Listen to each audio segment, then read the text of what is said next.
omuntu bw'oba onookola ekintu mu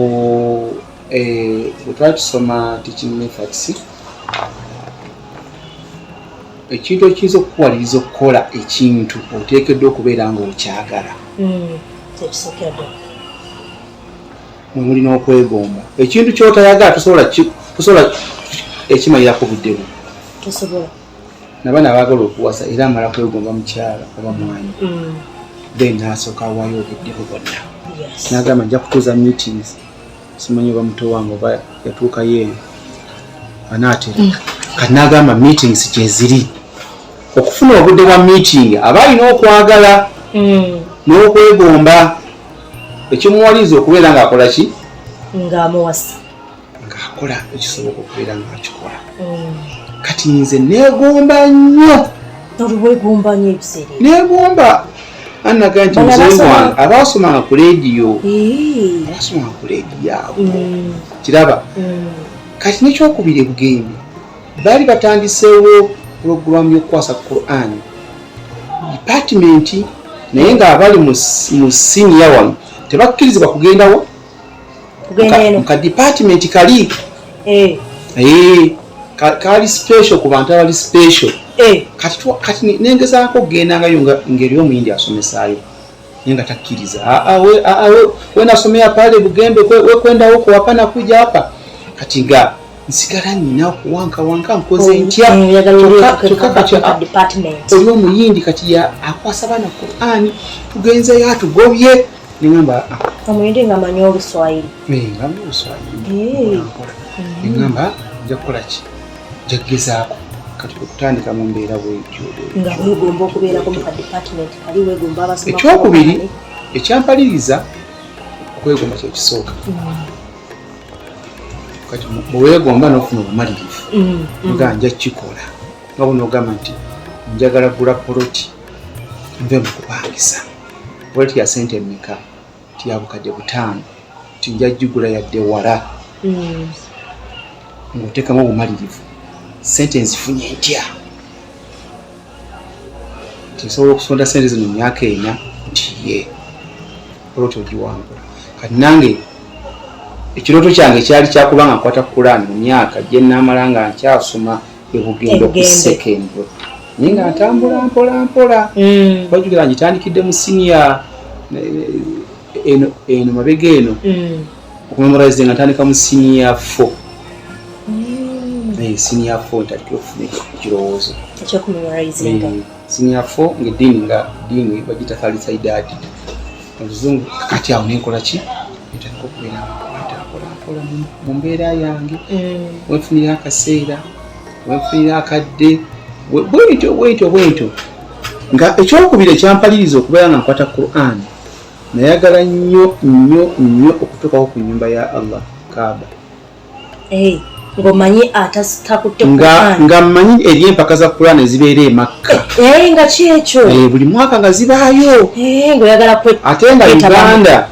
yali etera okusindika abaki? Abayizi. Oba abeetabamu. Bali representative nga basindikayo. Naye nga waliwo nga bandikira ku juzu 5, 10, 32. Kati nina akasooka nefuna ejjuzo 5. Nsooke ngendeko Emaka. Nga starting point. Juzu 5. Singa nzikola bulungi. Ningenda ku Supreme Council. Ne banselektika kuba walinga ku Supreme Council. Biseera bya marehemu Luwemba muwa Musaasire. Luwemba yali mufti ebiseera ebyo yali mufti. Kakati nengendawo mu kugendawo nga ntwaliza ejjuzo 5 Katonda n'asaasira nti kati ngenda okukoza ejjuzo 5 ndowooza nga nkoze senior 6 ey'eddiini. Senior 6 ey'eddiini ng'owezeza jjuzo 5 ku 7 zaalinga 5 ku 7. Kati naye nakagimala by the way naye kyalina mu bibuuzo process ya bibuuzo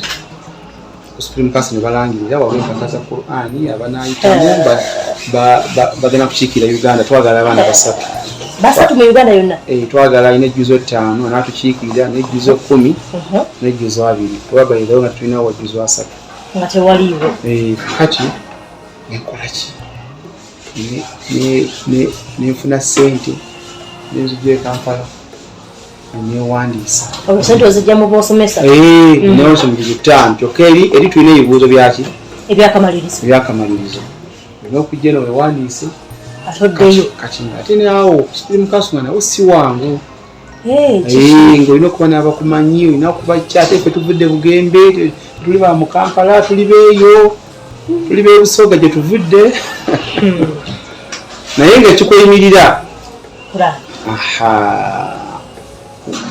gwolina izitanda daloziina naye nga kyennaku baana b'e Kampala ng'ate nga tebaliiwo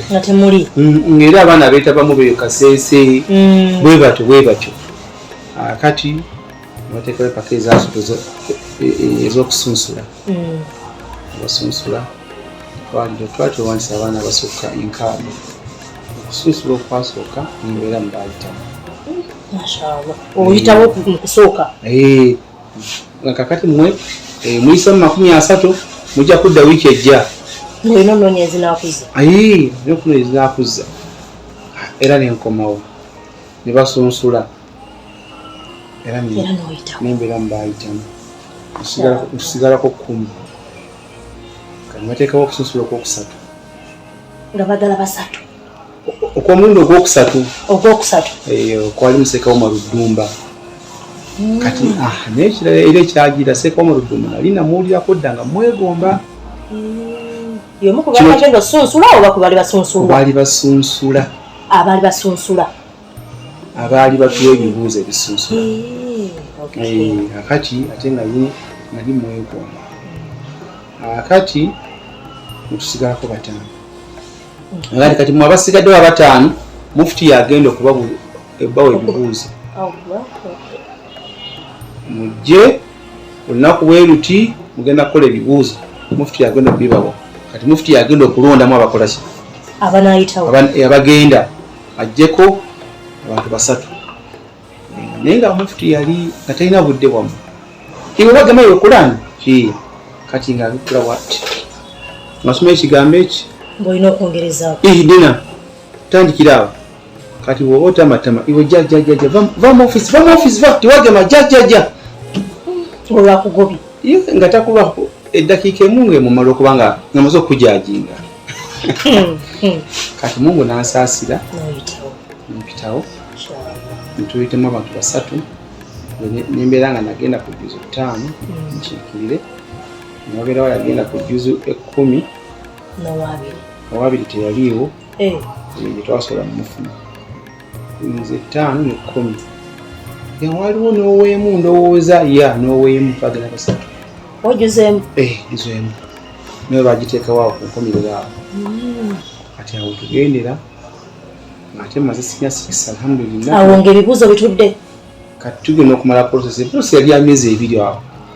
yawona ate wali nga mwali mugenda mbibuuzo tugenda nga bengenze nabo bonna nze maze sinya 6 eddiini basigaddewo nga bakyali wansi eno nga bwentuuka Saudi Arabia ogwo mwaka ki gwali 1992 gwe gwali omulundi ogusoose okugenda e Makka 1992 ate ng'ogenze mu competition za Quran alhamdulillah otuukayo batuyisa bulungi kyekimu ku byampaliriza okudda amaleko Quran batureceivinga twali mu first class kangamiga buli kimu kyonna first class experience y'omunyonyi yali etya balowooza nti oba ndi mu ggulu oba ndiwo nga sibi tewatyamu ku nnyonyi eyo ng'ogenda kugirinya era byonna natya naye nalaba nga miracle ndaba emmotoka ate egenze waggulu kati awo nze nze nga manyidde mmotoka zaffe ziddukira ku ttaka nina okulaba ate emmoloka ekola ki yasooka nedduka ngenda okulaba ng'erinnyo nesooka nembeeraawo ng'omuntu era ng'alina amaala ava mu kyalo sibirabanga nako entebe sigendanga nayo. It was my first time okutuukako n'entebe ne passport byonna ng'olaba nga byonna nga yali surprise. Naye kati nita okulaba tutuuse etambudde empaka eno yonna kituuka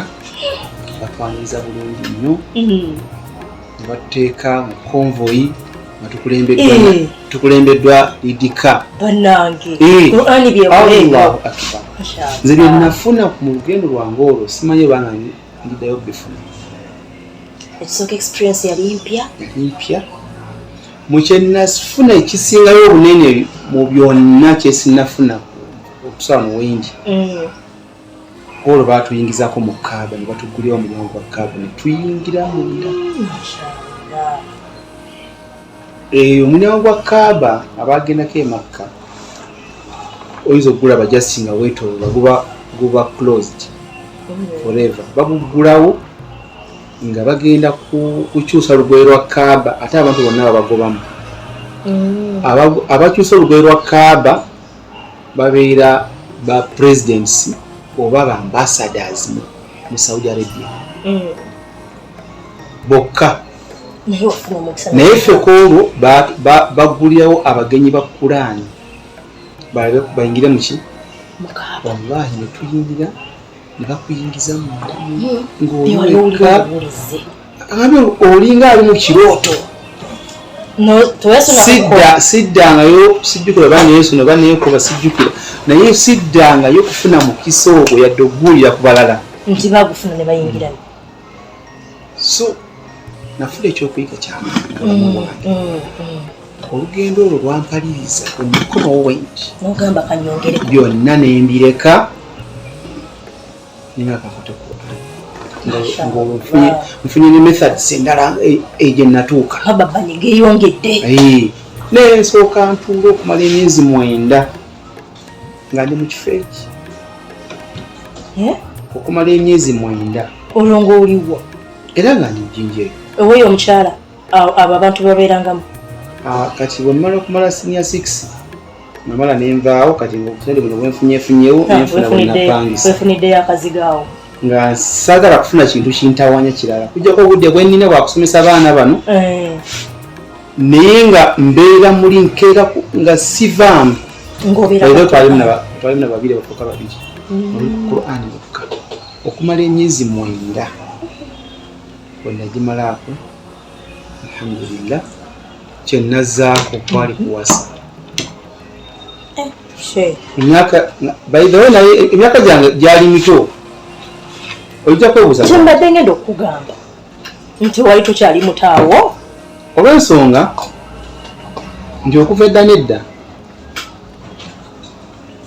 abantu baali tebarespectinga naddala nga balaba ekintu ky'obwenzi as usual kyali kibi nnyo. Kati nze nayinanga ekintu ku mutima ne ku mutwe nti bwe mba nina Qur'ani kitabo kya Mungu nange mbeere mu bino ebyokubeera nga mbeera nti girlfriend simanyi boyfriend simanyani kyekimu ekyava era muzeeyi wange teyampagira okuwasa nga bwona mwana ogenda kuwasa bwona owasa tojja kusoma tojja kukola ki tojja njagala ogenda osome okola ekyo nga kati bwe nalaba nga nze nina obuzibu ate nga mpangalira mu kibuga kino nekikola nanga muzeeyi nja mwetondera nengina kibazaala omuwala neneyanjula nembabulya obuzibu bwange taata waabwe n'atusibanika nenfuna bwe namuteeka olwo werekerwakaani wagenda bwo bintu byaffe byali era twagenda bantu babiri gwe n'omukwano gwe mwabeera nze n'omukwano gwange era muzeeyi mubuulira luvannyuma kirina kye nakola kijja kunyiiza naye natyo okunyiiza Mungu ate nsanyuse kirwaki mugamba nti bwe nakugamba tugende njagala kuwasa wangoba nti emyaka gikyali mito kuba by then nalina emyaka 23 22 sijjukira naye nga gyali mito nimuga ate nga ndaba na Qur'an nkutte Qur'an kati ngenda ntya mbeere nga nawangala ate ne Qur'an nga tegwenyiza Allah kuba ate waliwo okuze emyaka nti okuze owulira nimugamba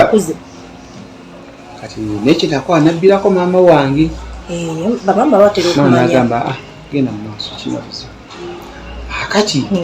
ekyo nkirese bulese era mutabani wange omukulu omulaba alina emyaka 26 mukulu emuwanvu munene omutabubaiki ani wange omukulu so kati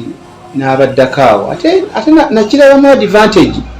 nti omuvubuka okosanga akyali muto Mungu n'amusaasira ayinza okuzaala abaana be ng'akyali muto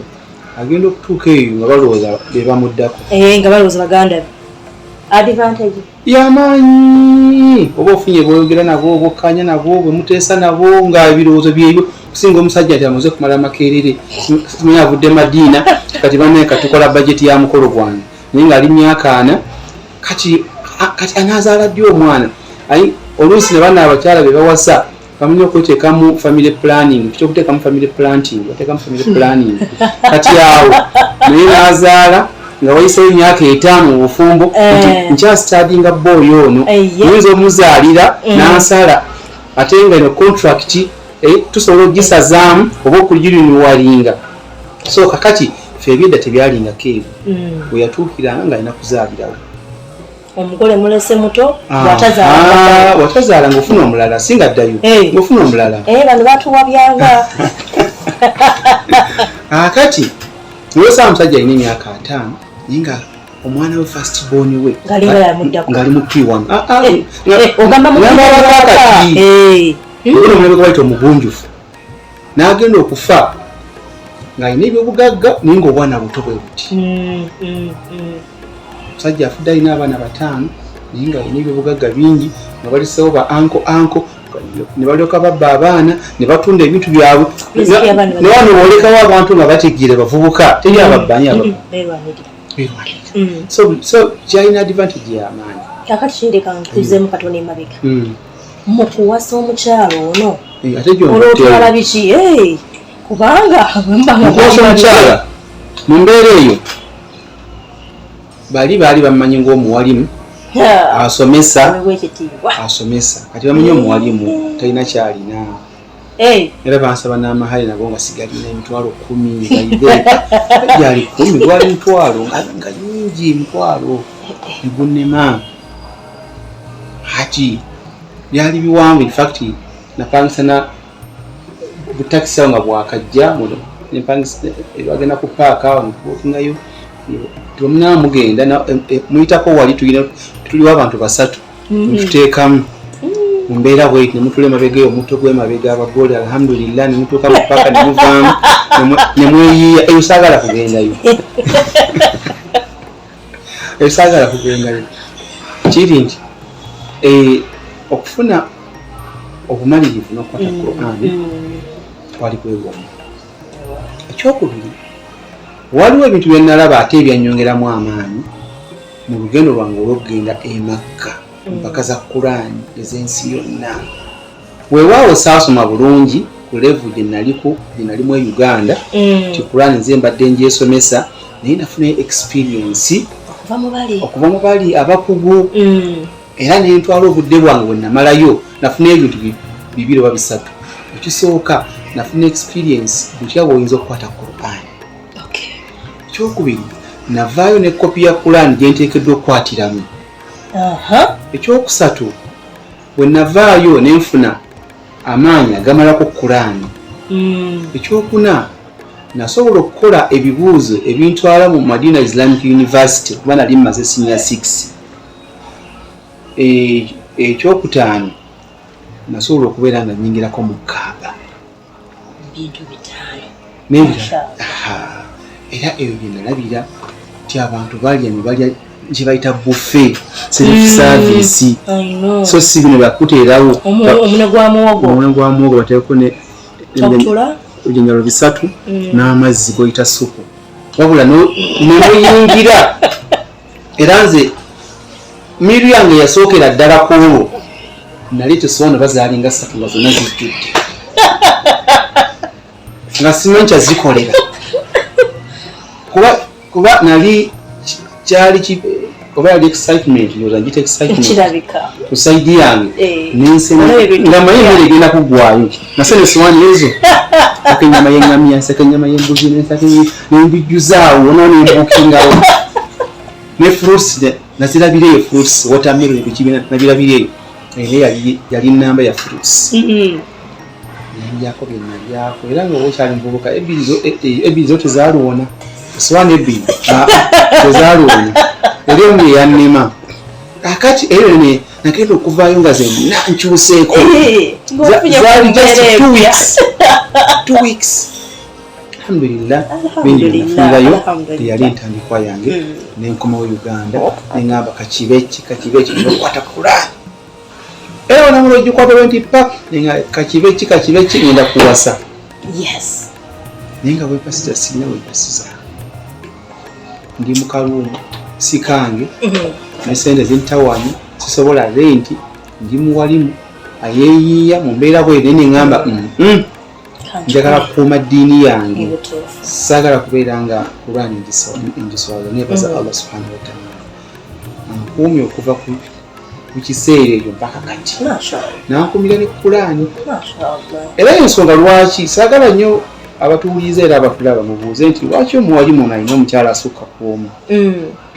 ebiseera ebisinga obungi bakadde baffe ab'edda nakati mwe bali ekigambo ky'okwenda bakitwala nga kiri bakitwala lightly as usual kyabulijjo oteekeddwa okuba nga otuusa ku bulamu n'abakyala bangi ekigambo ky'okwenda nga bali mu maka g'ababba baabwe bakitwala lightly as usual naye ngewa Allah kinene nnyo naddala ng'olina ekitabo kya Mungu kubanga ebizibu ebiri mu bingi kyekyampaliza neŋŋamba kampasa omukyala era kyekyampaliza neŋŋamba kanfune omukyala ow'okubiri kubanga omuntu asobola okuba n'omukyala omu nze sigamba nti mugende mwasa abakyala babiri oba basatu oba bana naye nze nja kukuwa ensonga lwaki asobola okuba n'omukyala omu naye ng'ate alina ebibulawo oluusi nga n'omukyalo ono nga amutwalaganya oba tayimu etuuka n'amuyita mwannyina oba n'alowooza nti mwannyina nga n'amazzi ag'okuna batasobola gamuteerayo n'ebirala bingi nnyo so omuntu aba agambye kanfune omukyalo asukka ku omu eyo si ye topiki yange nze ndi ku saidi yange ekyo banye bakibuuzaako lwaki seeka Bukenya lwaki mubakwata Qur'an lwaki muwasa omukyala asukka ku omu naye nga kyetukola kyonna tuba tutangira ddiini yaffe batagifuna mu buzibu badde nnyonnyola tisi abadde topiki yange wabula oli ayinza okwebuuza kiseeka Bukenya bakwata Qur'an muwasa abakyala byonna bijjamu era ojja kwesanga bakwata Qur'an abasinga obungi ojja kusanga seeka Bukenya n'omukyala asukka ku omu kusanga seka jamii kusanga seka semakula kusanga seka mwadi kiseka kusanga se bonna yenga lwaki tuyina kye tutangira tetwagala kuteekawo mulyango gwa sitaani yadde dinisa weneeyita ogenda okoleki ogwe mu bwenzi kati ono waliwo ebibulawo togenda kubinoonya ng'oyenda olina kufuna mukyala mulala kiraba kakati ekigenda era saagala abakyala munyiigire tetweyogeddeko nga ffe abakwata Qur'an lwaki tukikola ojja kusanga njagala nnyo omuntu alina omukyala omu oba alina omusajja nga omuliko omu mutambulireko nnyo hasha wakalla 99% ojja kusanga alinayooko bagiyita batya bagiyita batya alina ebyo bagiyita side dish kyembadde nnoonya oba saidi bagira bwati genda okola hajja kumosa mukaaga gwakiro yenno nga tuluddeyo gye tubadde mu kusuubula eyo naye ng'ayituddeko wa anet oba ayituddeko ewani owa kamiyati esaidi dishi waba yamuwa alhamdulillah naye oluusi kubakola ki oba nayitako emakeeri oba nagenda wa oba nagenda wa nasaako topi ekiro nagenda mu kinu nga nibomusanga tosobola mutegeera naye kati ebyo obikola naye abo abakulaba kati gwe olina kukula ntukugamba nti mufo kyokukola ebyo ng'otya abantu banyiize owasa omukyalo omuleeta awo osanyuse Katonda otegere nti olina olunaku lwogenda nekawuko olina olunaku lwogenda wa ebbombo seeka aliwa ali bombo seeka aliwa ali kawuko seeka aliwa simanyi talinatuuka gwakolera mu kibuga wano tolinatuuka wakawuusa mpaka bwakiro afunaawe ngendo omanyi twagenzeko Nairobi okusuubula manyi twakoze ki naye nga kati ebyo abantu babiwangaliramu nnyo naye nga baba balinda totya muntu mwanadamu tomutya tya Allah subhanahu wa ta'ala ebivuddeyo engeri gye twafuna obuwalimu nga tukyali bato nga tukyasoma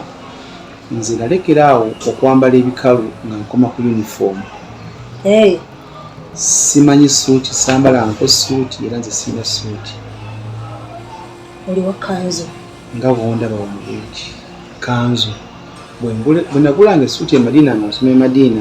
nga nzijako kooti empale nga njigaba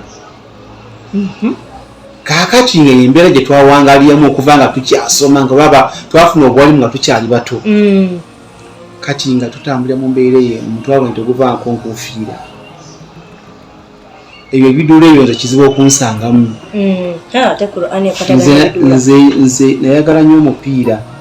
era ngwagala nnyo era ndi muwagizi wa Liverpool ne Villa nze okuva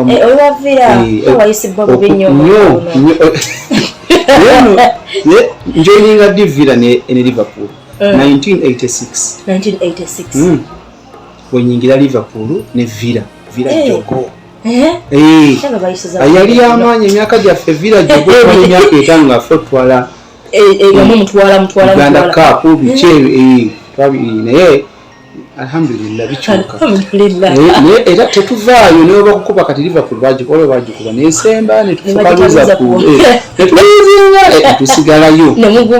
nakati era katwagezaako wadde batukubye twakuta ekyokutaano era twagumiddeyo tusuubira nti sizoni ejja tuliko kati awo kitegeeza nti twalina byetwagala ng'abavubuka okwambala ku ngoye ez'ebbeeyi ezaalingawo kuba walingawo essaati ez'ekivubuka bazitanga azalo oba mwazirabako oba mwaziwulirangako kati ebintu bwebityo ng'abantu ng'ogikubamu akawungeezi awo naye ffe nga tuzambala nga tukoma ku uniform kyegambye nti mwayambalanga kanzu muwalimu magaliba olina okusaaza ku muzigiti isho olina okubeera ku muzigiti okusaaza fajiro olina okutuuka ku muzigiti okusaaza kati embeera eyo twawangala tugirina ng'abantu batulinamu obwesige so sigamba nti leero akulabye oli mbikalu ate nkyakulabe nga toyambadde enkuufiira ate luli bakulabe ng'oli mu kimu ate olwokutaano lweyambala ku kanzu olina kutambulira mu kkala emu. Kati memorization eno ogikola omaze okuwasa memorization ya Quran. Memorization bwenkomawo okuva mu Quran competitions nakola ebintu bino bannanga kisookera ddala nalina okukwata Quran nali nkyagikwata nenyingizaawo n'ekyokuwasa ndaba ogikuuma naye okubanga ki ng'olina ali awo naye ng'ate omuntu amalirira okuwasa tayirako alina kakitegeeza ogenda kufuna badeni oyagala okusoma Qur'an ate olina okuyimirizaawo okuliisa kati nga tukijjawa era mukusomesa mu buyombo obwo naye nga nange mbakuba tikiti weekly asibya monthly naga monthly nedda omwezi munene weekly kati nga okolera nyumba osomeseza 4,000 eza Uganda naye nga buli wiiki olina okufuna olukumi lwo kati nga bw'oba n'ennyumba nga 3 z'osomesaamu otegeera nti era 3,000 bweziri ki alhamdulillah zaali nyingi kati ng'okuŋŋanya obusente obwo funako renti kati nga bwozifuna ng'ogula emmere ya wiiki nnamba era kyekyo kawunga bijanjaalo omuceere emmere yali enkulu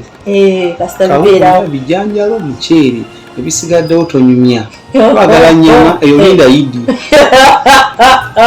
kati nga ng'odda wali nga obuugi bulina okubeerawo buli ssaawa mu binika eyo flaska tebiriyo ate flaska byaliwo ku mirembe gyaffe tewaliwo flaska muteeka mu binika kati mugula binikayo bulungi nofumba obuugi wali nga kuteeka mu binika netampekoyo oba gama bweti gama zonkadde zavadda lwakuba bano batukolawo bakendeza sayizi naye zizo zaali nene ogendamu half lita ku lita bano bakodonyi bakola akantu katini nnyo kati embeera eyo bwetyo tubeeranga nokukwata pulaani obuugi bulina okubeerawo ate obuugi bafetwanya nga tebuli sukaali nga tonyumya bya sukaali anti era ng'osoma obeera nga budde bwakusumagira ng'ogowali ng'ogamba mwana wa Beeni nti onzukusa mu ddakika 3 ssaawa ng'ebeera ku kisenge wali zino ez'emitima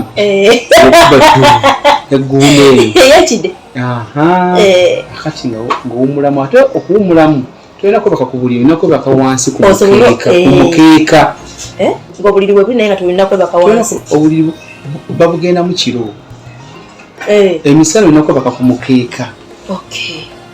kubanga tosobola kulwawo nnyo ddene asobola okugiragiramu okaawo n'obuzaabuza ku mbeera nova mu bulamu buno obwa newebakamu katono awo ogenda okugoloka bwoti ng'ofuna wuzu ng'otandikirawo wakomi nga n'eggama y'obuugi weeri erireede obutali mu sukaali kyetwateekanga mu buugi ate omulimu gw'ebikajjo gwali gw'abagagga kuba okufuna sente zigula ebikajjo ate obisekule buli w'amaanyi naye ekyatukoleranga mu buugi kino kankyogere abali emujja kumpi nja kitwala ng'ekyokuyiga twateekangamu akannyo katono mu buugi katini oteekamu katini okufuna amaanyi kati nga newe ofunye ejjiko ya sukaali n'oteekamu ate obakabaka kati ng'okujja obwo nga kutuwangaanira kyemisana nga walina okufumbawo omwombo gwa kawunga kamu n'ekijanjaalo oba bbiriŋŋanya oba lwe zaabulanga nga tewali ssente za bijanjaalo si doodo ennyaanya ezo bazisalaasala tebateekamu omunnyo nga muzifumba nga bazisiika ne bayiwamu ne kabuto katini nnyo ne bayiwamu n'amazzi ago amazzi bwe gamala okwesera nolimu n'akanyuka aka bulijjo ne bayiwamu obuwunga nga mulya kasiike ne mulya akawunga nga kalinga piraawo akawunga kalimu ebirungo nga tewetaaga nva onywelako mazzi gama y'amazzi bw'olyawo ate ebeerawo eyaliita akati awo olwonno nga temulina za kijanjaalo olina kutambula mu mbeera eyo bwekyo so ebyo tubyogera si byakubalaata wabula kulaga abaana baffe embeera eyaliwo etwayitamu yali nzibu embeera yali nzibu nga wona oli olwaleero President Museveni ng'anyumya ku bulamu bwabwe bw'ensiko era bw'obuulya teweegomba nakukola ki kugendayo omuntu okusula mu nsiko okumala emyaka 5 ng'owangala n'ebisolo n'emisota n'ebiki kati ebyo ng'owulira sijja kubisobola naye kati ffe tukunyumiza obulamu buno tobudduka funamu ekyokuyiga n'okutunuulira abantu boolaba nga balina Allah alina wabatuusizza okubawa respect ekissa Uganda yaffe okubeera nga tetwewa bitiibwa olwaleero omuntu n'osanga omwana eyakayiga okwatula ennukuta z'obusiraamu ng'agenda mu social media n'avuma abantu abaludde mu field y'okubeera nga basoma Quran. Kyanaku nnyo. Ye akasoma olwokuba agenze ku byali ne bamutikira n'agenda ne bamutikira alaba wakabi nnyonyi. N'alinnya ku nnyonyi kati byangu. N'alinnya ku nnyonyi kati ng'avuma abasigaddeyo. Kibi nnyo otunuulyangamu omuntu gy'avudde kubanga naawe Allah wakuyisa oyo gy'avudde osanga tewali kusobola. Kati gw'oyisa wano ku biraali bintu kaweweevu nagalama kaweweevu byangu naye bw'ogenda ku basseeka baffe era bwe munaagenda ku basseeka baffe bonna abo Sheikh Abduka Mulegeya Sheikh Bakari Byekwaso Basseeka Kizza Wandegeya Basseeka Sirimani Ndirango bajja kuyimiza gye baayita ng'olaba nga wazibu nnyo iraba Sheikh Mahdi Kakooza bonna abasheeka abakulu abo mufunanga obudde ne mugendayo kuba ffe tetuli ate emyaka gy'abasseeka abo. Oyo ate bwakuyimiza ate ebyawo ate biba birala nnyo ebyawo. So kakati memorization imazeeko Quran mu mwaka 1993 omwezi ogw'omwenda. N'omwezi okyabujjukira?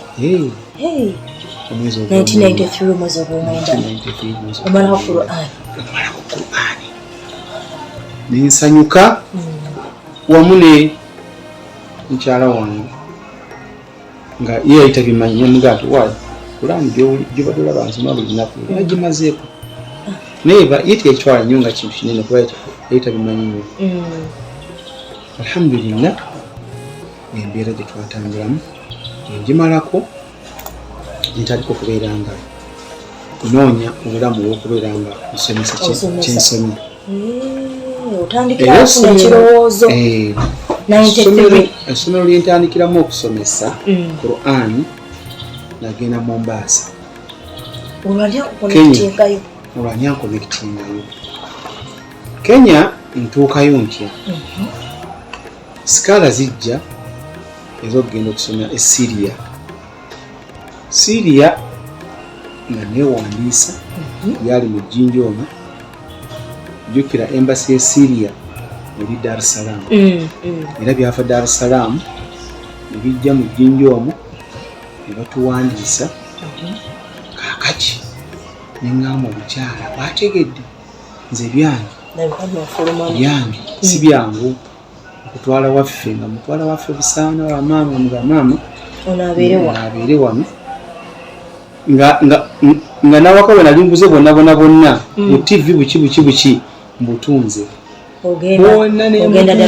nemukapa just mufaliso namasuuka nemutwale wa maama nemugaa bino byentunze byebigenda okunyamba ngenda ensome ndikusangamu nze ngenzi olwo obumalirivu wakwasa omukyala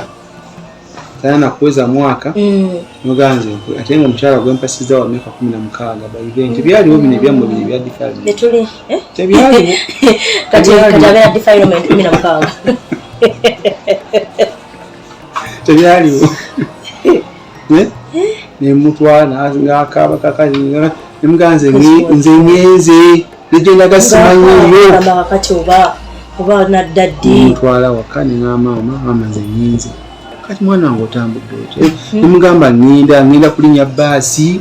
entwale Nairobi oba ngambye oluva Nairobi tugenda Dar es Salaam eyo eri visa egyo ezijja okuviira neyongereyo tolibuliziganyanga munteeke mu dduwa. By then tewali simu ekyalingawo yali post office nga oli bakwagala alina kuwandiika bbaluwa n'agiteeka mu post office neetambula okumala omwezi mulamba n'ogifuna ate naawe n'owandiika okuddamu netwala omwezi ogwokubiri kubeera nga eyakuwa salaamu naawe osobola okumuddamu salaamu ye. Embeera yaliwo tewaliwo masimu nentuuka e Dar es Salaam kyenasangayo kyali tekikkirizika ate naye nga nakikkiriza kituufu sikaala zaaliwo naye baatubba babafera okufera kwano okusookerwa ddala mu nsi Dar es Salaam. Obusente bwe nalinawo $5 bwe nali nkuŋŋaanyizaawo kuba kwe kwali eza tiketi anti ebitaano za tiketi zaki natunda obuntu ne bena ensomesa nabo ne bampayo okunsiibula kati zonna ffe twatuuka ne tuziwayo ku embassy olugamba mutuwe sente ze muleese okuli tiketi okuli visa ne passport byonna tubiwaayo ne banfunira we nali nsula ndakola wiiki eweddeko sina kyenfuna eyokubiri sina kyenfuna eyokusatu sina kyenfuna paka nebaŋŋamba nti mu butuufu omuntu yali omuntu bino yababba ate sente temwaziwa bagundi ba embassy anti nga bakola ku embassy nga wonogamba nti waliwo Munnayuganda akola oba ku American Embassy oyo yakwata oyo yeyabafera ati batudiza passport sina bwenkubira abantu bange ku simu sina bwenkola ki nga ndaba ntuse ku kisenge kati ate munga nakugezesa bwe nebaka mu muzigiti nga subi ewedde nkutte engatto zange zitadde wano muliro Tanzania waliwo obubbi wali businga ne Uganda oli yajja nanziza ku bbali bwati engatto nazo nazitwala bisekebwa kanyina okudda engulu bwenti nasiraba ku ngatto ate nenonya sente ate okugula esiripa era ntambula okuva e Tanzania okweyongerayo e Mombasa oba e Nairobi nga ndi mu siripa okuva e Dar es Salaam notambula okuva Dar es Salaam ne basi kuba nanyola abasiraamu ne bansondera sente bana njagala kudda waffe Uganda naye banzibye bansondera sente z'ebbaasi kati bwe ntuuka e Nairobi njagala ku sente zinkomezaawo nengenda ku muzikiti bagita Masjid Jamia Jamia Mosque Nairobi omanyiddwa nemu kati awo noonya sente zikolaki zinyongerayo e Kampala zambula ekyaliwo ekyangu nnyo kye baŋŋamba kuba kyali kisiibo nti awo empaka za Kurani abairani bazitaddewo ogamba pakuti nenga ziriwa tiziri wano nenga nenyewandiisa kati newandiisa nensoma nembeera wakubiri nenfuna ebirabo byali bingi kati jjukira awo ate nga ninsula mu muzikiti era e Nairobi kati mba nkyali awo ekiro ekyo nezireeta ate omubbi nezireeta omubbi ate nga yali Munnayuganda baali balemedde mu Nairobi omwo ye yamanya najja byonna n'abibba yandekerawo ekintu eki certificate sizokka ne passport yagenderamu ne passport polo yagenderamu twajjukira omuntu bw'osula muzikiti oba toyina wobiteeka nti wawano weterese bibere safe toyina wabula bibeera ku bbali wano gwe neweebaka kati lwekiyinga oli otya okulya emmere era basiraamu awo ku muzikiti naye gye mwali mwasookera obusiraamu buno bulungi nnyo era omuntu wakugira nga alina ekizibu n'otamuwa nawe mumwaliza okutuusa mu mbeera enzibu kakati alhamdulillah twajja tusurvivinga mu mbeera bwetyo kakati nembaga bannange embeera gye ntuuseemu nenkuba omulanga awo nali mbeera nebansondera ssente neniza Uganda kakati mba nkutte ssente naye nga ssente zino zinziza Uganda nesiina kyennyina nabasiibula nti ngenda kusoma kati ndi myezi 3 tebamanyi wendi kati Uganda nkimanyiwo ki okuswala okwereere konza andi musajja ntiddemu sijja genda Uganda sente zino zisobola okuntuusa e Mombasa nde Mombasa nonye essomero nkola ki wensomesa olukulani yange njirina ne senior 6 njirina nga kati nga ntuuka e Mombasa nga noonya omusajja amuyita Sheikh Siraji Nadawi nga mulaba alina amasomero awo Kisawuni wawa nga muyitiramu osomero akunze Bugembe Sheikh Twariki nti ate Twariki yali muganda we njakali akati nga awandiikagamu ku masomero ge ebbaluwa agitwaleyo bw'otuuka noonya gwe bayita omuyindi gwe bayita Yasimu Gimu natuuka nga ngimuwa ebbaluwa ng'agisimamu wanatoka kwa Sheikh wanajua kusomesa Qurani Unajua ayasomea mimi Oluswahili olumanyi? Oluswahili ndumanyi kubanga nze mama wange bakyotala besoroki. Mzee wali wabiga kuva dda ng'olumanyi? Lwali lulimi lwa maama era n'okuluyombera musiina kuzibu. Omunye omuntu bayombera mu lulimi abalumanyi nnyo ito akati awo kyeyase ekifo oba oda ya mukama we gye yamugamba nga nteeka nga nfiirawo nasula mu baana nga waddeni ate gwe mulimu si gwe mulimu bampa okusomesa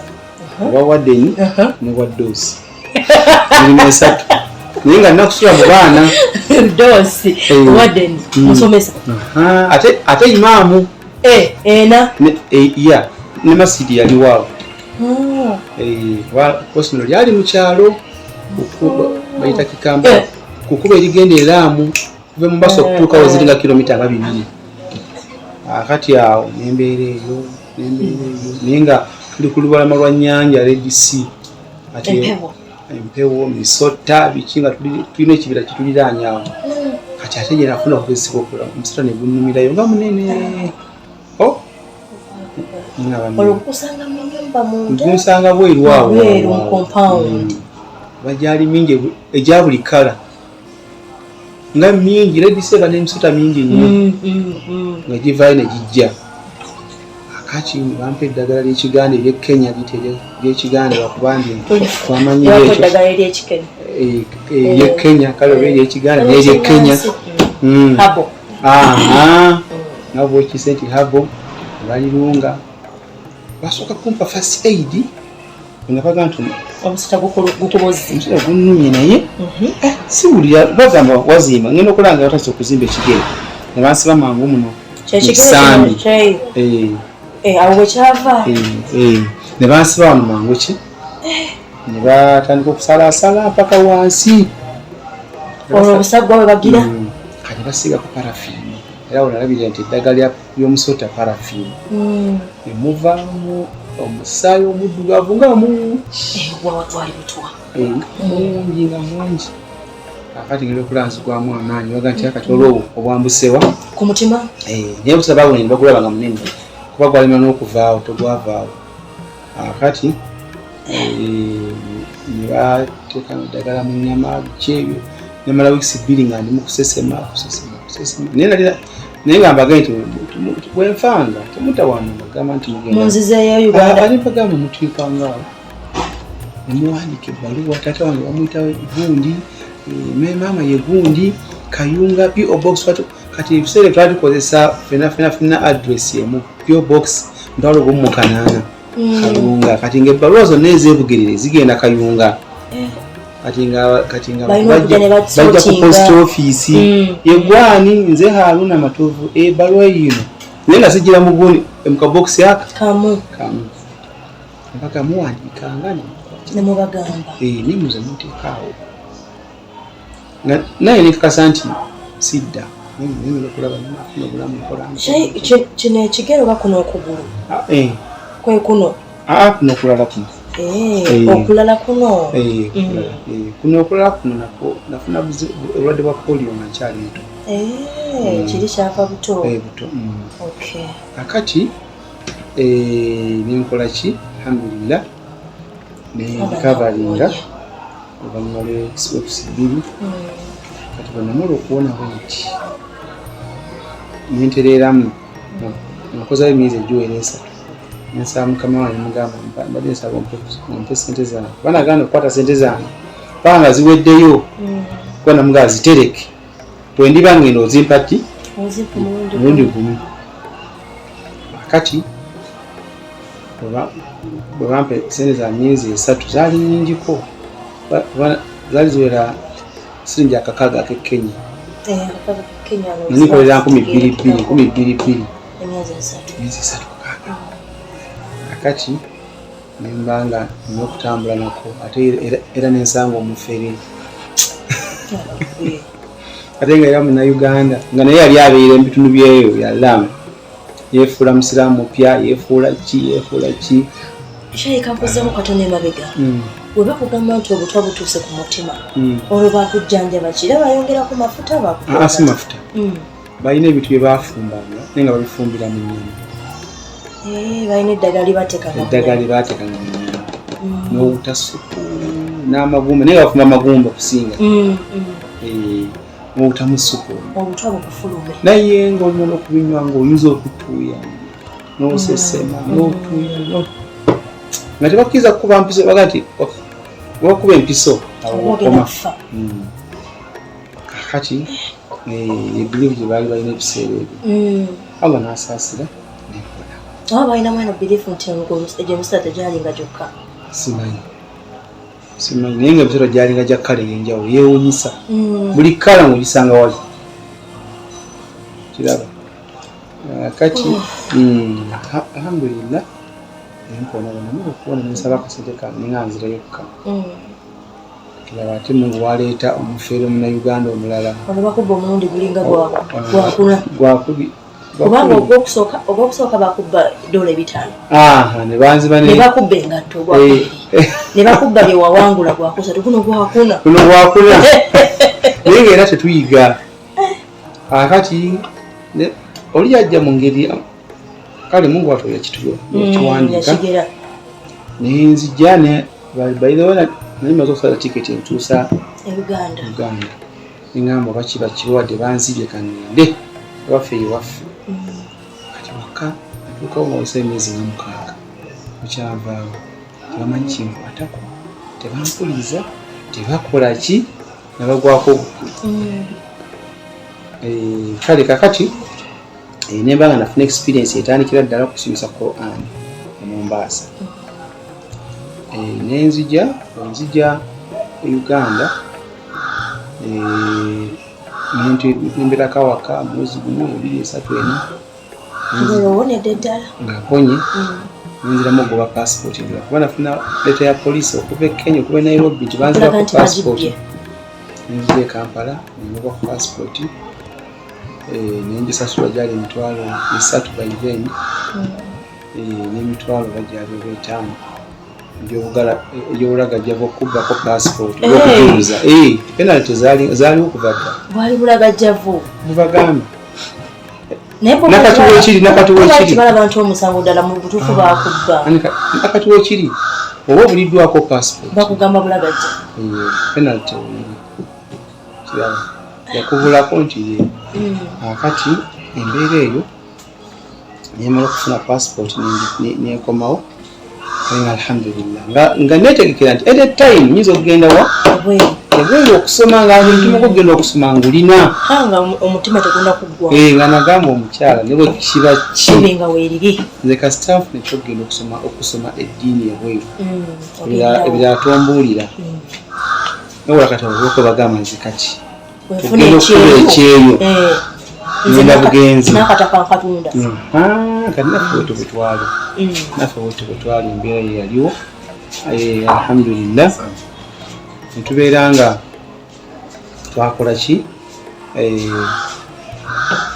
nga olinda passport gifunye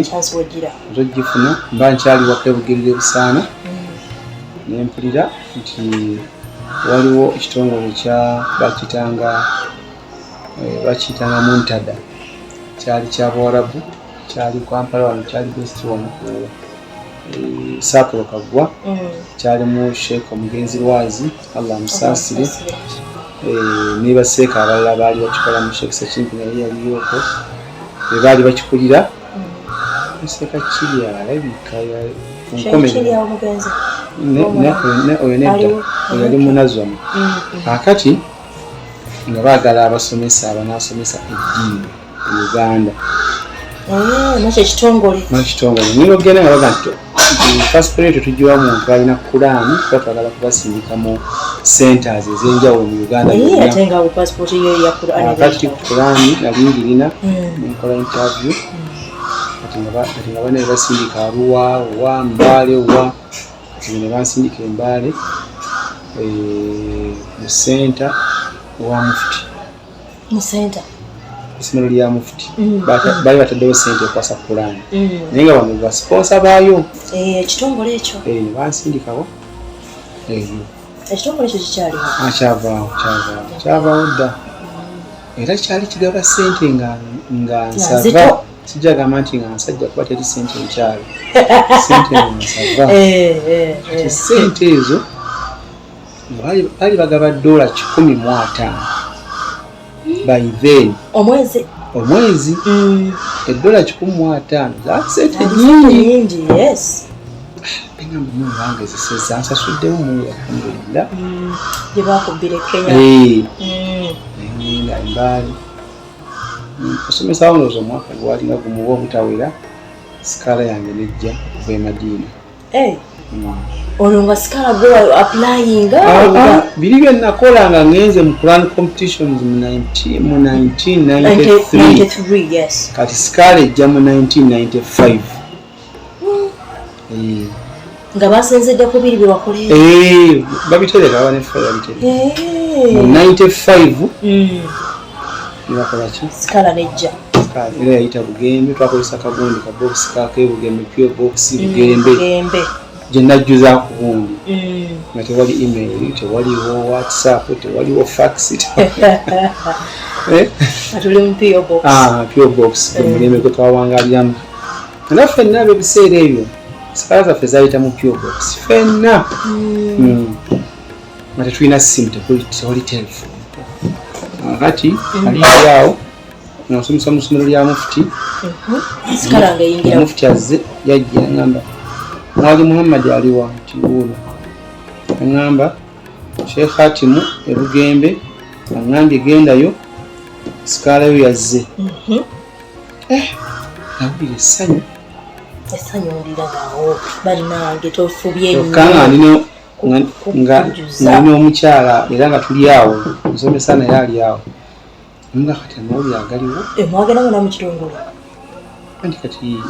nga nagenda ng'omusomesa nga ate n'omukyala kati bansindikayo ne bampa okusula kati nga amawulire agaliwo sikaala yange bamwambi yazze era nkya ngenda Bugembe nga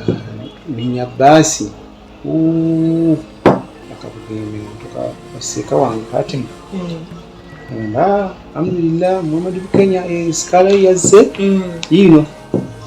twagijje naye abo obwesigwa bw'abantu bwe balina abo mu butuufu ne batagigabira mulala n'atagikola naye n'aga sikaala yino yazze yino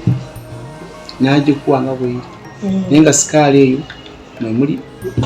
tiketi ogenda kugifuna buli kimu kyonna buli kimu yakyalinga covered era nga sikaala egamba kakati genda ku embassy e Saudi Arabia by then embassy yali Nairobi ya Saudi genda ku embassy ofune ki visa tiketi nga tuzifuna mu Kenya Airways Kenya Airways nga tiketi mweziyita ngere ebbaluwa ebaako ebbaluwa etutwala mu Kenya Airways amanya gyegali muteka passport nga bakukolera tiketi tiketi zaffe ezedda zalinga za booklet katabo kalamba nga obikula tiketi ezedda bwezitero zaali nga bwekubulako obogenzi kati alhamdulillah ntandika olugendo okubeera nga mukola ku mpapula kuzitereeza kuzitwala mu foreign affairs basatifyinge otwale supreme otwale ku rabitwa otwale wa Ministry of Education yonna omala ne tiketi ng'ofuna tiketi mu linnya nnyonyi wano kuba Nairobi ovaamu ogenda ku embassy omala okufuna visa ofuna visa nga weyongerayo todde naate kati awo ennyonyi waliwo gimanyidde gwali mukati mundo gwakubira kati awo nali mpeddemu amaalo n'ekitengo awo ogenza ogimanyira bati awo alhamdulillah awo tekuddayo mu 1995 omwezi gwali gwa 10 wenyingira e Madiina bwe ntuuka e Madiina 1995 omwezi ogw'ekkumi omusana gwali mungi nnyo. Guno gwali mungi esinga gwe mwasangayo ebyokusooka. Twagenda mu kusooka byali biseera bya between winter ne gunga nga bakava mu winter. Naye wano twagenda mu musana wakati. Okutuuka ne ku lususu mudaadu yambadde oluveeko. Naye waliwo akayinja akagira oba otambula kati mu musanyu bisiza bwala buyingira kajja ne kajjira wano engato giveeko kaago wano ku mubiri. Allahu akbar. Kabakojanga paasi tewafuna bbwa. Era nalifuna kali onzijukira peyini eyo kaali kamaanyi nnyo kali nga niwe bweyambala kanzu eya white omusinazi gakkuba owulira oluntu oluyitako. So omusana gwali mungi nnyo engamba tunamalako n'omusana guno twagala kusoma ddiini naye tunamalako. Olwo nga mugenda somera ebbanga ki? Anti mu university era bwe natuuka twakola interview twayingirawo direct mu faculties.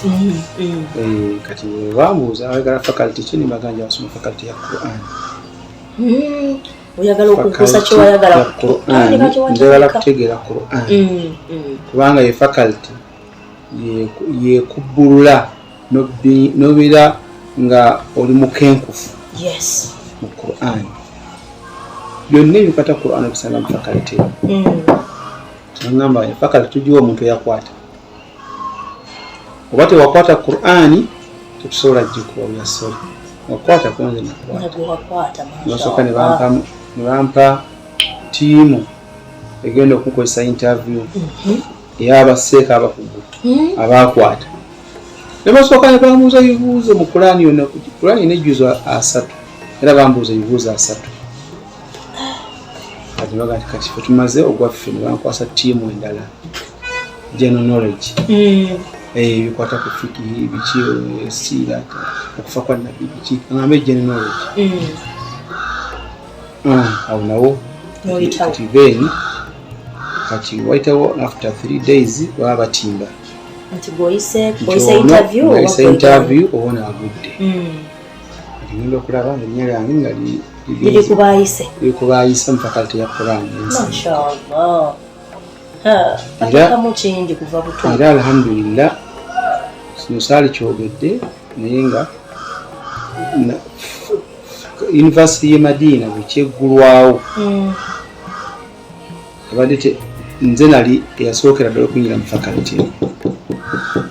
bwekyeggulwawo nze nasookamu. Alhamdulillah nembeera nga naggulirawo bannaffe abajja oluvannyuma omulyango n'okubaagazisa. Era nali munzekka ne Bannakenya Abasomali Bayindi baki nga mu Uganda mpaka lwe namalako fakalite emyaka gyange 4 nga temunnaba kujjawo Uganda bajja ddi bajja nfuluma ng'omaliriza ofuluma wamala emyaka 4 nasomawo ne diploma naye nagisoma. Oba omukyala gw'oleka namaate ne mutwala sente ziwezeewo. Wamutwala mu mwaka gwakumeka? Bona mugamba twabonaabona nnyo namutwala mu mwaka ogwokuna namala omwaka ogwokuna n'omwaka ogwokutaano kubambadde nali emyaka 5. After 3 years omwaka ogwokuna ne mupangira era nemutuuka eyo nempangisa. Abaami ndowooza mukiwulira omukyala gw'obonyebonye naye mu ntandikwa ate woba oyagadde okumuzeeko naye tomuta awo mufunemu ekyokuyiga. Beera n'omuntu woyo mwabonaabona emikisa wegitunge. Alhamdulillah oyinza okumuta nga waliwo obutakkaanya obuzzeewo naye olina musasulamu bulungi. Shehi si kuba nti tolina musasulamu. Waliwo abagamba mbu ssente empya womala mukyala mupya. Bwebagamba wewulireyo boogera abasajja abamu kakati kyebalina okukola bw'oba olina wootuuseeko munno mu kibero si byakugamba ate nomwagala omwesambe kitolo. Kakati alhamdulillah nensoma mu fakalite eyo nensoma netegeera engeri gye basomamu Quran ate nembanga eyadda mu primary Quran okubanga njitaganjula amateeka gange bwokwata Quran kuba tulina ebintu bisatu tulina recitation netubeera ne memorization netubeera ne tajwid rules amateeka tajwid rules amateeka ga tajwid ge gataganjula ne gannyonnyola bino byosoma olina kubisoma otya era lwaki obisoma bwekyo kati abamu bakoma wali ono tebatuuka ayinza okusanga olinga yakoma ku recitation alwanye nnyo n'omusanga nga memorization kati mbeera mukyama kubanga nakwisa professor eseba mukyama siri professor anambanzi okutuuka nga atuuka mashallah nga mukyama okuta professor kumekuja doctor ekyo sikikkiriza akati alhamdulillah nentegeera rules tajwid rules nezitegeera nentegeera n'ensoma endala kuba ensoma za Quran nyingi kati ffe mu Uganda tusomako ensoma ziri 20 kati ffe Uganda tumanyiko 1 ensoma emu out of 20 ensoma emu out of 20 riwaya tulinako 1 bagiyita hafs era bonna bawuli abasoma amasomero gaffe gonna mu Uganda basome yemu goyinako meka kati zina 20 ziyigira mu university omwo mu faculty eyo professor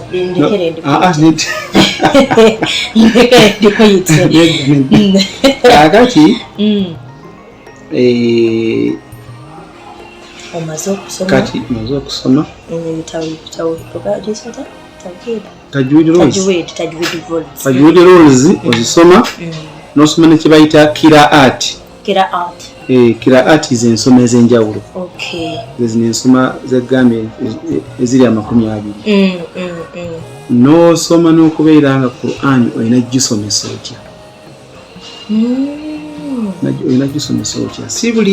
si buli asomye Quran nti asobola okugisomesa nga wono olaba nti si buli amaze senior 6 nti asobola okubeera nti musomesa era wamala senior 6 n'omutwala mu busomesa aba alina kyabulamu yensonga lwaki bateekawo TTC ne NTC era bamubuuza nti olinako ebbaluwa ya TTC nti njirina akwalifying okusomesa primary olina ebbaluwa ya NTC nti njirina akwalifying okusomesa secondary kati ffe ekizibu kye tulina oba ekirwadde kye tulina abavubuka abafu abasinga obungi olwokwata bwatika ng'alaba akati ali waggulu mu bire kanga n'okwogera bubi nga n'eddoboozi likyuka amalala nga n'olwola bw'akyusa okwogera naye oluganda kiba kizibu byonna amalala gaba maanyi naye nga kayinako kantu kati nnyo bwe kati iraba kati n'agenda n'asomesa ebintu oluusi naye yeetaagisa kusomesa kyokka yasomesa kati alina osanga n'amasomero gaffe nga nago nga balida baago kale singa asomesa nga naye bw'akyasoma ekyo tebakyagala era abantu bagamba nnyo nti fayini oli musomesa osomesa naye jangu osigale nga bweyongera kusoma tebakyagalira dda kubanga baalaba kati ye ali waggulu yowaatira ali waggulu naye olaba byasomesa jensi abadde yakamala kuwali Kurani kati ffe tutikkira abaana ebebajja era nsobola okutikkira abaana nonsanga naye tekitegera nti omwana gwemba ntikidde nti kati aba qualified mu kusomesa Quran no omwana nakwatira kati nga oba eyiganga ku bayani oba albani oba nakwatira ku zuura oba nakwatira wakiko kiseka markazi asimu oba nakwatira endejje wona wamanya wali gundi ekwasa Quran oyo omwana taba qualified kubeera nti agenda kukwasa Quran aba tannatuusa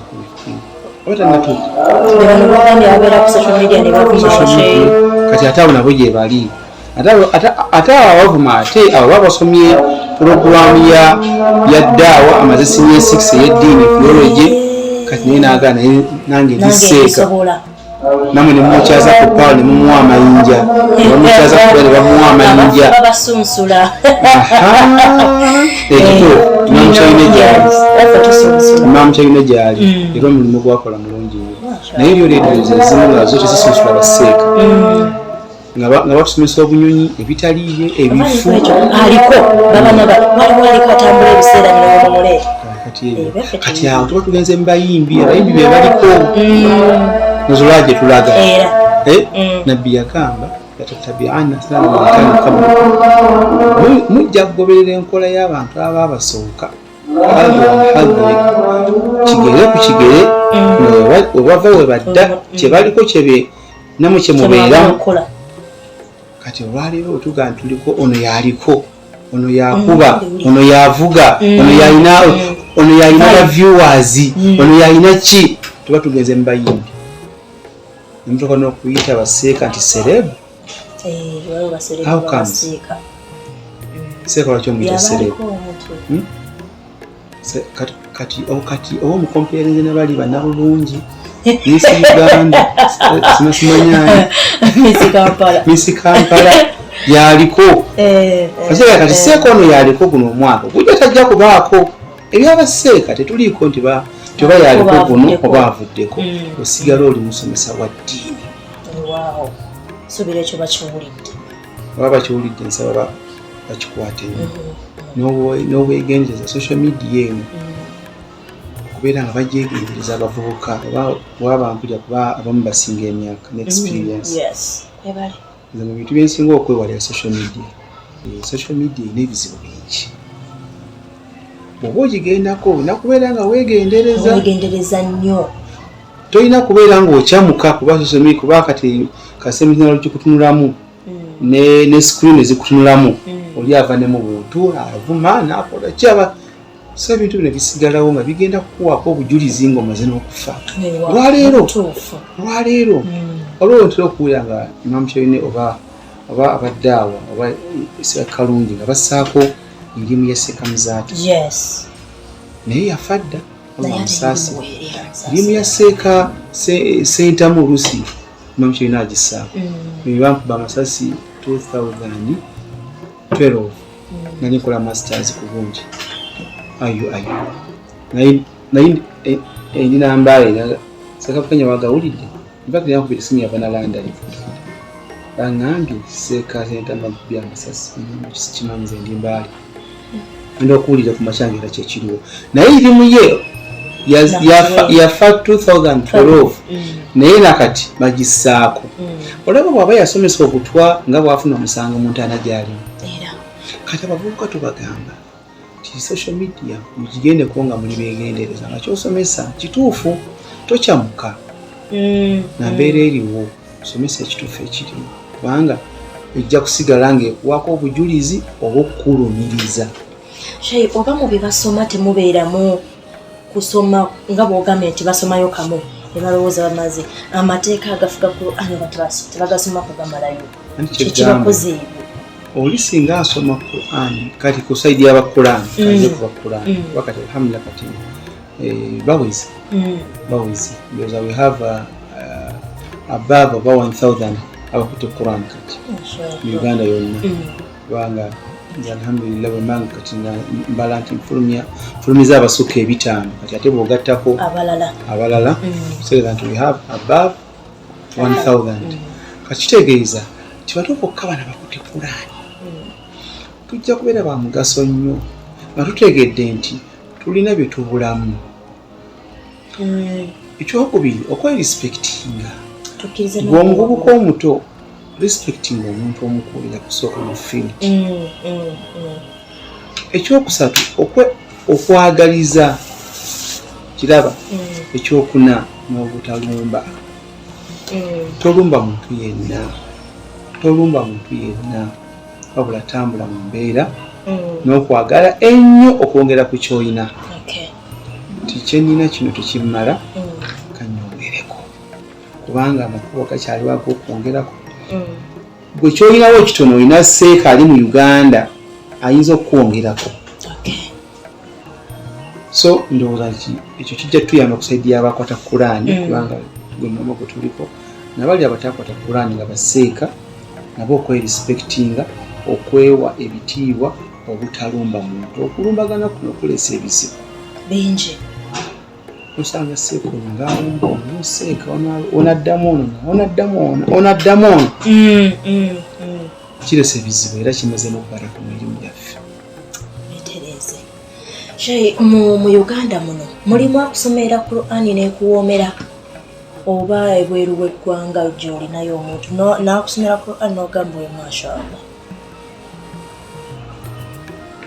Ekibuuzo ekyo si kyangu kyakuddamu gwe nga bw'okyagala. Kulaani bw'omala ogisoma erimu emirundi ebiri. Kusoma Kulaani agisoma obulungi ng'aggyayo amateeka gaayo nga bwe yakka ku Nabbi Muhammad sallallahu alaihi wasallam abo gye bali nga voice ye si nnungi naye ng'asoma bulungi ebintu ng'abiggyayo bulungi. Ngenda kuwa ekizambu Kulaani sooka ogiteeka wali ku kale. Olwayo bayinza okugamba nti mu Uganda ani akusomera amawulire ne gakunyumira? Oli agambe Mumbejja. Oli agambe nti eddira enkima yani Tamale Yahaya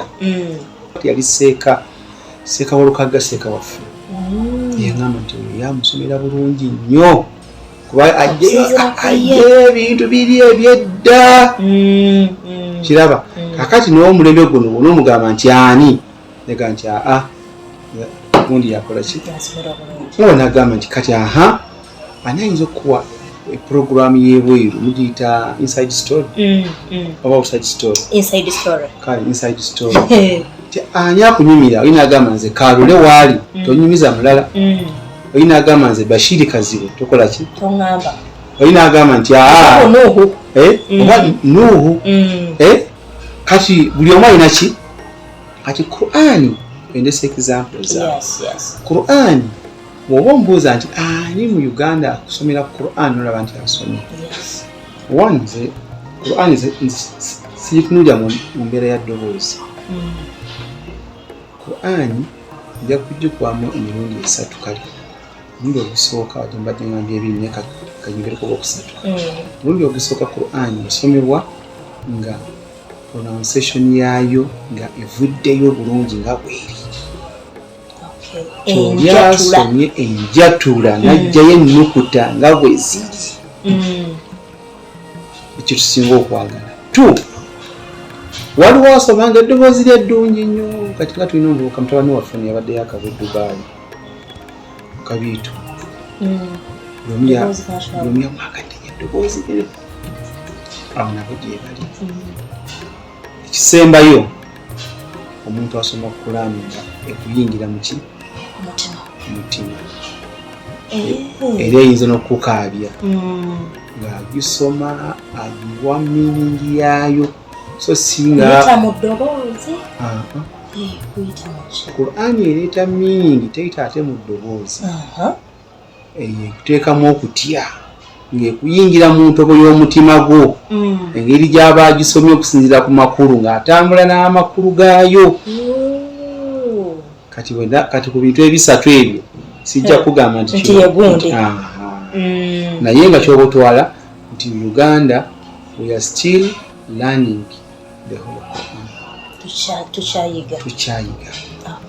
era nga twetaaga okuyiga okusinga ku level buli omu gy'alowooza gy'aliko. Walira muwogo we kale si muwogo omugaati kuba muwogo wa mukyalo eyamutuuza walya migaati kati omuwogo mu kibuga wa bbeeyi era oli wagamba nti enkolera muwogo mba muweewo banonya ttooke. Olina kwogera piraawo basimati ogere ekyebbeeyi nze nkolera basimati era mungu ajja kuwa muwogo mungu ajja kuwa kawunga nze noonya akawunga k'abaana era mungu ajja kuwa ezo 15,000 ez'akawunga naye mungu musabe ki tinze njagala nkokose eggwanga eyandese mu kibuga ngitwalira abaana era mungu ajja gikuwa. Akashaito yanzanya tuyanze gawe balo kutyalirako n'olundi tudda inshaallah tweyongereyo kina buzibu munatukonako tubeere nga tukomewo inshaallah okumalayo otukomye kasamuna batemerabiddeewo الفاتحة آمين بسم الله الرحمن الرحيم الحمد لله رب العالمين الرحمن الرحيم مالك يوم الدين إياك نعبد وإياك نستعين اهدنا الصراط المستقيم صراط الذين أنعمت عليهم غير المغضوب عليهم ولا الضالين آمين ربنا تقبل منا إنك أنت السميع العليم وتب علينا إنك أنت التواب الرحيم اللهم اجعلنا من أهل القرآن الذين هم أهلك وخاصرك يا أكرم الأكرمين اللهم اجعلنا من أهل القرآن اللهم ارفع قدرنا بالقرآن اللهم انفعنا بالقرآن العظيم الذي رفعت مكانه وأيت سلطانه وبينت برهانه وقلت يا أعز من قائل سبحانك إذا خرجنا فاتبع قرآنه ثم إن علينا بيانه اللهم اجعل آخر كلامنا في الدنيا شهادة أن لا إله إلا الله وأن محمدا رسول الله وتوفنا وتراض عنا غير خزايا ولا مفتونين برحمتك يا أرحم الراحمين اللهم اجعل القرآن ربيع قلوبنا ونور أحزاننا وجلاء أحزاننا وثواب همومنا وغمومنا اللهم اجعل القرآن ربيع قلوبنا